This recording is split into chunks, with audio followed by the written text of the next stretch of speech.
نحمده ونصلي على رسوله الكريم أما بعد فأعوذ بالله من الشيطان الرجيم بسم الله الرحمن الرحیم۔ السلام علیکم ورحمۃ اللہ وبرکاتہ۔ کیا حال ہیں آپ سب کے؟ میں امید کرتی ہوں ایمان اور صحت کی بہترین حالتوں میں اللہ رب العزت آپ سب کو رکھے، آمین ثم آمین۔ آج جو سورۃ البقرہ کی آیت نمبر ہم 48 کو پڑھ رہے ہیں، یہ بہت ہی توجہ طلب ہے، کیونکہ میں ہمیشہ کہتی ہوں کہ جس طرح سے جو معاملات ہم بنی اسرائیل کے بارے میں پڑھتے ہیں، ان کے ذریعے ہم اپنا بھی تجزیہ کر سکتے ہیں کہ ہمارے اندر یہ معاملات تو نہیں ہیں کہیں پہ۔ یہاں پہ جو بنی اسرائیل کی جو بنیادی وجہ ہے، اس کی بگاڑ کیوں بنی، بنیادی وجہ ان کا تھا کہ بگاڑ بننے کی وجہ یہ تھی کہ عقیدہ آخرت میں ان کی بہت زیادہ خرابی تھی۔ مطلب انہوں نے یہ سمجھ رکھا ہوا تھا کہ یہ چیزیں ہمارے لیے فائدہ مند ہیں۔ اصل میں یہاں پہ ہم پہلے بھی ذکر کر چکے ہیں کہ قبل ازیں یہ بات عرض کی جا چکی ہے کہ انسان کے عمل کے اعتبار سے سب سے مؤثر شے کیا ہے؟ ایمان بالآخرہ، یعنی محاسبہ آخرت۔ اگر ہمارا آخرت کے اوپر یقین یا اپنا محاسبہ کمزور ہوگا تو آپ یقین کریں کیا ہوگا؟ انسان سیدھا نہیں چلے گا، اس کی ہر بات میں کمزوری آئے گی۔ اگر ایمان باللہ، ایمان بالرسالت میں کچھ بھی تھوڑی سی بھی جو کمی ہوگی، اس کا کیا نتیجہ ہوگا؟ اس کی وجہ سے وہ آخرت کے لیے من گھڑت باتیں جس طرح یہود نے بنا رکھی تھی، بنی اسرائیل نے بنا رکھی تھی، اس طرح سے ہم بھی ان لغزشوں میں پڑ جائیں گے۔ تو یہاں پہ جو دیکھیں اس آیت کے اندر ایک نہیں 4 طریقوں کے ساتھ سمجھایا جا رہا ہے۔ اس آیت کے اندر 4 جو ہے نا وہ محاسبے بتائے جا رہے ہیں۔ فار ایگزامپل میں ایکسپلین کرتی ہوں، آپ کو معنی تو آتے ہی ہیں۔ سب سے پہلے کہ ڈرو، یہاں پہ سب سے پہلے تقوی، اتقا، اس کا ذکر ہے، ڈرو اس دن سے جس دن کوئی جان کسی جان کے کچھ کام نہیں آ سکے گی، ولا يقبل منها شفاعہ، اور نہ کسی سے کوئی شفا مطلب سفارش، کوئی آپ کے سے سفارش، رشوت ہم دنیا میں دے کے بچ جاتے ہیں نا کہ یہ کر دیا جائے، کوئی تحفے کے ذریعے دے دی جائے، کوئی پیسوں کے ذریعے سفارش کر دی جائے، کسی کو کہہ کلا کے بات پہنچا دی جائے، تو وہاں کا جو ذکر آ رہا ہے اس وقت آخرت کا، یہ ٹوٹلی ایمان بالآخرہ کے اوپر یہ آیت ہے۔ اس آخرت کے اندر اللہ تعالیٰ کلیئر بتا رہے ہیں کہ کوئی شفاعت قبول نہیں کی جائے گی، وَلَا يُؤْخَذُ مِنْهَا عَدْلٌ، اور نہ کسی کو کوئی فدیہ دیا جائے گا۔ اب ہم کہتے ہیں جی ہبہ کر دیں، فدیہ کر دیں، تحفہ دے دیں، اس طرح سے ٹال مٹول کر کے کر دیں، تو یہاں پہ یؤخذ منہا عدل، کوئی بھی یہ نہیں کیا جائے گا کہ وہاں پہ اس کے بدلے یہ دے دیا جائے، اس کے بدلے یہ کر دیا جائے، کوئی فدیہ، کوئی گفٹ، کوئی چیز منظور نہیں کی جائے گی۔ بہت کلیئر باتیں ہیں۔ آخر میں کیا کہا جا رہا ہے؟ وَلَا هُمْ يُنصَرُونَ، اور نہ انہیں کوئی مدد، ینصرون نصرت، فتح نہیں ملے گی، نہ ہی ان کی کوئی مدد کی جائے گی۔ ایمان بالآخرہ کے ضمن میں لوگوں نے اسی طرح سے عقیدت کے الگ الگ جو کہتے ہیں نا من گھڑت باتیں وہ گھڑی ہوئی تھیں۔ ان کے عقیدہ کیا تھا آخرت کے بارے میں؟ ان کا جو تصور تھا، اہل عرب سمجھتے تھے کہ فرشتے خدا کی نعوذ باللہ نعوذ باللہ بیٹیاں ہیں۔ انہوں نے فرشتوں کے من گھڑت نام بھی رکھے ہوئے تھے ان کی بیٹیوں کے، میرا مطلب کسی نے کہا لات، منات، عزا وغیرہ، یہ ان کے بت بنا رکھے تھے فرشتوں کے، جو انہوں نے کہا تھا کہ یہ نعوذ باللہ اللہ تعالیٰ کی بیٹیاں ہیں۔ یہ ان بتوں کے نام بتائے ہیں میں نے آپ کو، لات، منات، عزا، واللہ عالم کیا کیا اور نام تھے۔ ان کو پراپرلی یہ پوجتے تھے اور یہ عقیدہ رکھتے تھے کہ یہ اللہ کی لاڈلی بیٹیاں ہیں، ہمیں ابا جان سے چھڑا لیں گی۔ استغفر اللہ، نعوذ باللہ من ذالک۔ بات سمجھ آ رہی ہے آپ کو؟ ابا جان کون؟ اللہ تعالیٰ، تو یہ فرشتے ہیں اللہ تعالیٰ کی بیٹیاں۔ یہ ان کی من گھڑت باتیں تھیں، یہ عقیدہ پراپرلی بنا ہوا تھا۔ جب ہم زیادہ سرچ کریں تو بہت زیادہ ڈیٹیلز مل جاتی ہیں، تو مختصر ترین ابھی آپ سے ڈسکس کر رہی ہوں۔ تو یہاں پہ بھی جو شفاعت ہے، شفاعت باطلہ کا تصور دیکھیں موجود پایا جاتا ہے. سیم ہمارے پاکستان میں، انڈونیشیا میں، انڈیا میں، جو بھی جو ایسٹ کنٹریز ہیں، ان میں آپ دیکھیں کیا ہم کہتے ہیں کہ فلاں فلاں اولیاء ہمیں چھڑا لیں گے، فلاں فلاں بزرگ ہمیں چھڑا لیں گے، فلاں فلاں قبر ہمیں چھڑا لے گی. استغفر اللہ، انا للہ و انا الیہ راجعون. تو یہ من گھڑت باتیں نہیں ہیں، یہ ہم نے بھی اپنے اوپر اپلائی کر لی ہوئی ہیں. اکثر لوگ باقاعدہ طور پر چڑھاوے چڑھانے جاتے ہیں، اور جو ان کے جو بھی آگے سے وہ پیروکار بیٹھے ہوتے ہیں تو وہ ان کو وہ کہا جاتا ہے، وہ جو جو کہتے ہیں وہ سب الٹے سیدھے کام کر رہے ہوتے ہیں. استغفر اللہ، استغفر اللہ. اللہ تعالیٰ ہمارے تقووں کو، ایمان کو مضبوطی عطا فرمائے. یہاں تک کہ آپ سب کو شاید میری بات بری لگے، لیکن سچ اور حقیقت یہی ہے کہ خود اکثریت جو لوگ ہیں ہمارے مسلمانوں کی، وہ کیا کہتی ہیں کہ رسول اللہ صلی اللہ علیہ وسلم ہماری سفارش کریں گے، ہمیں بچا لیں گے، آخر میں ہمیں بچا لیں گے، اس طرح کر لیں گے. جبکہ اب ان آیات اور آگے سے سورۃ الاعراف میں یہ کلیئر باتیں آ چکی ہوئی ہیں کہ رسول اکرم صلی اللہ علیہ وسلم یا کوئی بھی انبیاء اکرام نہیں بچائیں گے. ہمیں کون بچائے گا؟ اللہ اپنے رحم کے ساتھ، اپنی رحیم. سب سے پہلے جو انٹروڈکشن ہے، بسم اللہ الرحمن الرحیم، وہ رحمان ہے، وہ رحیم ہے. وہ اپنی رحیمیت کی وجہ سے ہم پہ رحم فرمائیں گے اللہ تعالیٰ، تو پھر آپ صلی اللہ علیہ وسلم شفاعت فرمائیں گے. لیکن یہ نعوذ باللہ من ذالک، یہ بات کہہ دینا کہ خدا نہ خواستہ کہ رسول اللہ ہمیں چھڑا لیں گے، نہیں. آپ نے قتل کیے ہوں، آپ نے زنا کیے ہوئے، آپ نے دوسروں کے ماں بہن کو سب کو مطلب نعوذ باللہ استغفر اللہ قتل کر دیا اور زنا کر دیا ہو، ان کی جائیدادیں کھا لی ہوں، آپ نے ان کے زندگیوں میں ان کا جینا دوبر کر دیا ہوگا. دنیا میں آپ نے ان لوگوں کے لیے اس طرح کے کام کر دیے ہوں گے. استغفر اللہ، آپ لوگوں نے نہیں، میرا مطلب جو لوگ اس طرح کے کام کرتے ہیں، بتائیں ان کے پیچھے ان کی بد دعائیں ہوں گی. کیا اللہ تعالیٰ جزا والا دن کا مالک نہیں ہے؟ کیا مطلب ہے جزا کا؟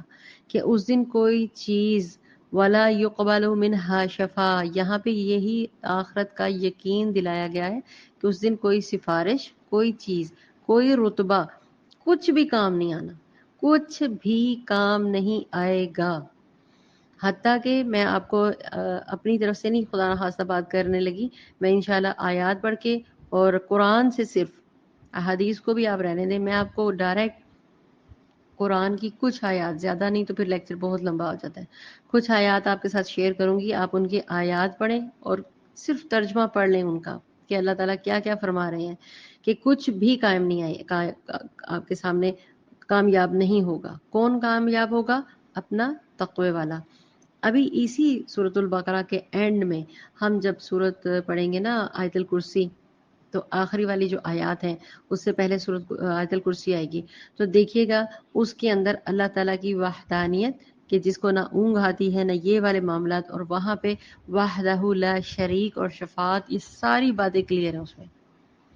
تو جن کو یہ ڈاؤٹ ہو، جن کو یہ ڈر ہو کہ شاید ہمارے پیرنٹس یا میرا بچہ کوئی حافظ ہے تو وہ مجھے بچا لے گا، یا وہ، یہ اللہ تعالیٰ کی طرف سے، آپ صلی اللہ علیہ وسلم کی طرف سے احادیث کے ذریعے ہمارے لیے خوشخبریاں ہیں کہ ایسا ایسا کر لو تو بچت ہو سکتی ہے. لیکن ہم یہ سوچیں کہ ہمارا بچہ آگے سے 10 لوگوں کو لے کے جائے گا، یا نانی کو، دادی کو، پھوپھی کو، ماں کو، نہیں. استغفر اللہ، استغفر اللہ. اللہ تعالیٰ کے بعد کوئی دنیا کی کوئی طاقت، کوئی چیز، کوئی ذرہ، کوئی چیز ہمیں نہیں بچا سکتا. ہاں بچا سکتا ہے تو ہمارا تقوی، اپنی ایمانیات، تمام جو 5 اصول ہیں، جو ہمارے رولز ہیں، ان کو فالو کریں. سب سے پہلا ہی ایمان باللہ ہے، پھر اس کے بعد کلمہ، نماز، روزہ، حج، زکوٰۃ، یہ سب کچھ ہے، ان کے اوپر عمل کریں. ہم تو ایک دوسرے کی جانوں کے دشمن بن جاتے ہیں. جیسے کہ میں نے پہلے بتایا کہ ان واقعات کے ان معاملات میں کہ بنی اسرائیل کے ساتھ جو احسانات اللہ تعالیٰ نے فرمائے تھے، پھر اس کے بدلے انہوں نے جو ناشکریاں کی، ان سب کا یہاں پہ سورۃ بقرہ میں صرف ذکر ہے. ڈیٹیلز آگے آئیں گی انشاءاللہ. مکی صورتوں میں تو بہت زیادہ ان کی ڈیٹیلز ہیں، ہم واقعات باری باری پڑھتے جائیں گے انشاءاللہ۔ تو سب سے بڑی وجہ جو میں نے بتائی، ہم ذکر کر رہے تھے بنی اسرائیل کا، تو ان کا بگاڑ کی وجہ کیا تھی؟ بیسیکلی ان کا عقیدہ آخرت میں خرابی تھی۔ وہ کیا سمجھتے تھے کہ شاید ہمیں یہ اس طرح سے بچت ہو جائے گی۔ اب ہم آتے ہیں تھوڑا سا آگے، الزمر آیت نمبر 7۔ یہاں پہ اللہ تعالیٰ کیا فرماتے ہیں؟ آیت نمبر 7 سورۃ الزمر، وَلَا تَزِرُ وَزِرَةٌ وِزْرَ اُخْرَىٰ، کوئی بوجھ اٹھانے والی جان کسی دوسرے کا بوجھ نہیں اٹھائے گی۔ الزمر کی آیت ہے 7۔ ہم اپنے پیرنٹس کے ساتھ دنیا کے اندر کتنا غرور اور محسوس کرتے ہیں، لیکن سورۃ عبس میں آیت نمبر 34 سے 37 تک ان 3 آیات میں آپ غور کریں، 4 آیات میں، اس کا میں معنی بتا رہی ہوں۔ اس دن آدمی اپنے بھائی سے، اپنی ماں سے، اپنے باپ سے، اپنی بیوی سے اور اپنے بیٹوں سے دور بھاگے گا۔ اس دن ان میں سے ہر ایک کی ایسی حالت ہوگی کہ جو اسے دوسروں سے بے نیاز کر دے گی، مطلب وہ ان کو دیکھنا نہیں پسند کریں گے، اپنے بھائی سے، اپنے بیٹے سے، سب سے بھاگیں گے۔ آخرت والے دن، یہ آخرت کا منظر بتا رہی ہوں۔ اللہ تعالیٰ ہمیں معاف فرمائے، بات کرتے کرتے دل میرا ڈر جاتا ہے۔ آگے سے چلتے ہیں، میں اسی لیے صرف صورتوں کے حوالے سے، آیات کے حوالے سے بتا رہی ہوں، میں احادیث سے بتاؤں گی تو وہ تو بہت زیادہ ڈیٹیلز ہے۔ سورۃ اللقمان میں آیت نمبر 33 کو دیکھیے گا، اللہ تعالیٰ کیا فرما رہے ہیں؟ اے لوگو، اپنے رب سے ڈر جاؤ، اس دن سے ڈرو جب کوئی باپ اپنے بیٹے کے کچھ بھی کام نہ آئے گا، اور نہ ہی کوئی بیٹا اپنے باپ کے بھی کچھ کام آنے والا ہوگا۔ یقیناً اللہ تعالیٰ کا وعدہ سچا ہے۔ یہاں پہ دیکھیں، اللہ تعالیٰ کا وعدہ سچا ہے، اللہ تعالیٰ فرما رہے ہیں۔ چنانچہ دنیا کی زندگی تمہیں بالکل دھوکے میں نہ ڈالے، اور وہ بڑا دھوکے باز ہے۔ کون؟ شیطان اور وقت۔ لہذا وہ بہت دھوکے باز ہے، ہرگز تمہیں اللہ تعالیٰ کے بارے میں دھوکے میں نہ دے جائے۔ یہ شیطان کے وسوسوں سے، دنیا کے وسوسوں سے، دنیا کی باتوں، آپ کی اولاد کی محبت، حب محبت، ماں کی، باپ کی، بیٹے کی، بیٹی کی محبت میں تم لوگ کہیں پہ غلط کام نہ کر دو۔ سورۃ اللقمان کی یہ آیت۔ سورۃ انفطار آیت نمبر 19، اب اس کو بھی پڑھیے گا۔ جس دن کسی جان کو کسی جان کے لیے کوئی اختیار نہ ہوگا، اور اس دن حکم صرف کس کا ہوگا؟ اللہ ہی کا حکم ہوگا۔ یعنی یہاں پہ یہ نہیں کہا جا رہا، کہیں کسی بھی آیت میں فی الحال آپ کو، آپ صلی اللہ علیہ وسلم یا بزرگ یا کوئی اولیاء، کوئی اس طرح کا ذکر آ رہا ہے؟ نہیں، اللہ تعالیٰ کے حکم کی بات ہو رہی ہے۔ انسان کا کوئی تھوڑا سا زیادہ یا چھوٹا جو بھی کام ہوگا، وہ اس کے اپنے اعمال کی وجہ سے قبول کیا جائے گا، کوئی سفارشیں نہیں ہوں گی۔ المدثر میں دیکھیں، یہ سیم اس طرح سے ملتے جلتے مانی یا آ رہے ہیں۔ المدثر میں آیت نمبر 48 میں، نہ اس سے کوئی سفارش قبول کی جائے گی۔ اللہ رب العزت نے فرمایا، فما تنفعہم، میں ترجمہ بتاتی ہوں، چنانچہ سفارش کرنے والوں کی سفارش ان کو کوئی نفع نہیں دے گی۔ آیت نمبر 48 کی میں نے ترجمہ بتایا۔ سورۃ شعراء میں بھی سیم یہی بات ہے۔ سورۃ شعراء آیت نمبر 100 پڑھیے ذرا۔ اللہ اکبر، اللہ تعالیٰ معاف فرمائے۔ بس اب ہمارے لیے کوئی سفارش کرنے والوں میں سے نہیں ہے۔ اس دن جب اعمال برابر کیے جائیں گے نا، تو لوگ وہاں پہ کہیں گے کہ اب تو ہمارے پاس کچھ بچا ہی نہیں ہے۔ پھر ہم کس حساب سے کہتے ہیں کہ ہمارے بیٹے، ہماری ذاتیں، حتیٰ کہ جو اگر کوئی سید ذات ہے، جیسے کہ ہم سید ذات ہیں، تو کیا میں اس پہ گمان کر لوں کہ میں بخشی جاؤں گی؟ نہیں نہیں نہیں۔ آپ صلی اللہ علیہ وسلم کا فرمان ہے حدیث کے مطابق، اگر کوئی جتنے مرضی اعلیٰ ذات پہ ہوگا، اس کو تقویٰ نہیں ہے تو وہ ایک عام بندے کے علاوہ کچھ بھی نہیں۔ حساب کتاب کے بغیر اس نے کوئی دنیا کے اندر کوئی غلط کام کیے، اس کا حساب کتاب دیے بغیر آپ کی نجات نہیں ہونی۔ وہ عمل جو آپ نے غلط کیے ہیں، ان کی پوچھ ہوگی۔ اگر آپ نے کسی کے لیے برا کیا ہے تو اس کے ساتھ اس کا پورا حساب ہوگا، پھر آپ کو جنت کا رخ دکھایا جائے گا۔ یہ مت سمجھیں کہ وہاں پہ ہماری آپ کیا نام ہے ان کا، ابو یحییٰ، ان کی جو خوبصورت کتاب ہے، آپ ذرا اس کو کبھی غور کریں۔ بڑی دفعہ اکثر یوٹیوب پر پڑے ہوئے اس کے لیکچر، یا واٹس ایپ کے ذریعے اکثر لوگ اس کو ریکارڈنگ کر کے سناتے ہیں۔ آپ ابو یحییٰ کی کتاب جو ہے نا، زندگی شروع ہو گئی، وہ ذرا پڑھیں۔ ایک ایک منظر اس میں قیامت کا انہوں نے بڑے ڈیٹیل سے بتایا ہوا ہے، اور ایسے رونگٹے کھڑے کر دینے والی بات ہے کہ باپ بیٹی کے پاس جاتا ہے اور وہ اس کو نہیں پہچانتا، ماں کے پاس بیٹی جا رہی ہے، ماں اس کو نہیں پہچانتی، اپنے بال نوچے جا رہے ہوتے ہیں، اپنا جسم نوچے جا رہے ہوتے ہیں۔ انا للہ و انا الیہ راجعون۔ اللہ تعالیٰ معاف فرمائے، اللہ تعالیٰ ہمیں بچا لے۔ اللہم اغفر لی، اللہم اغفر لی، اللہم اغفر لی، اللہم اغفر لنا، اللہم انک عفو تحب العفو فاعف عنا یا کریم۔ آمین ثم آمین۔ تو مقصد اس وقت سے میرا یہ بتانے کا تھا کہ میں نے احادیث نہیں بتائی، میں نے آپ کو ڈائریکٹ قرآن کی آیات بتا رہی ہوں، اور ابھی بہت ساری بے شمار آیات موجود ہیں۔ میں نے چند مختصر سی آیات سے آیات شیئر کی ہیں۔ اسی طریقے سے سورۃ آل عمران میں آیت نمبر 91 ہے، یا آپ خود سرچ کیجیے گا۔ الطارق میں آیت نمبر 10 ہے، اسی طرح سے الزمر میں 47 آیت ہے۔ تو مقصد ہے کہ بے شمار آیات ہیں اسی حوالے سے کہ انسان کسی گماں میں نہ رہنا۔ آخر میں اللہ تعالیٰ ان تمام باتوں سے بات کر کے کیا فرماتے ہیں؟ وَلَا هُمْ يُنصَرُونَ، اور نہ ان کی مدد کی جائے گی۔ صاف کلیئر کہہ دیا اللہ تعالیٰ نے کہ ان کی کوئی مدد ہی نہیں کریں گے۔ کیوں نہیں کی جائے؟ جب تک جزا اور سزا ان کا بیلنس نہ کر دیا جائے گا، ان کی کوئی مدد نہیں کی جائے گی، کوئی سفارش قبول نہیں کی جائے گی۔ آپ امت محمدی ہیں، الحمدللہ رب العالمین۔ یہ ہمارا کمال نہیں ہے، اللہ تعالیٰ کی ذات، اللہ تعالیٰ کی ذات کا یہ ہم پر رحم ہے، کرم ہے کہ ہمیں انہوں نے امت محمدی میں بھیج دیا۔ الحمدللہ، جتنا شکر کیا جائے کم ہے۔ اللہ تعالیٰ سے ہر بات پہ شکر کیا کریں۔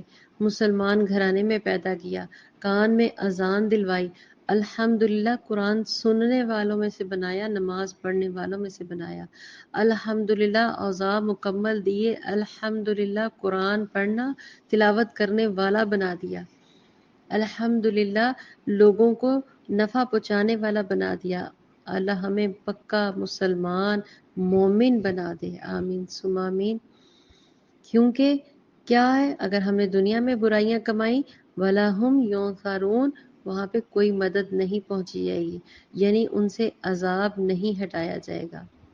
اللہ رب العزت نے فرمایا الطارق میں کہ تو اس کے پاس نہ کوئی قوت ہوگی، نہ ہی وہ مدد کیا جائے گا۔ اسی بات کو آگے سے حضرت اس کو طارق میں، سورج جو طارق ہے اس میں ڈیٹیل سے بتایا جا رہا ہے کہ وہاں پہ جب قیامت کا منظر ہوگا نا، کوئی ہیلپ نہیں آئے گی۔ ادھر تو فٹافٹ ماما آ جاتی ہے نا، کیا ہوا میرے بچے کو، کیا ہوا میری بیٹی کو، کیا ہوا میرے بھائی کو، کیا ہوا میری ماں کو، یہ وہ، ادھر کوئی مدد نہیں آئے گی، بلکہ ہر بندہ اپنا اپنا اعمال نامہ لے کے پاگلوں کی طرح دوڑ رہے ہوں گے۔ اتنی خوبصورت آیت میں نے اسی لیے کہا تھا کہ یہ بہت توجہ طلب آیت ہے۔ یہاں پہ ابھی سورۃ البقرہ میں اصل میں سارے معاملات جو ہیں وہ کمپلیٹ سرسری بتائے جا رہے ہیں، لیکن آگے سے ان کی تفصیلات آئیں گی انشاءاللہ۔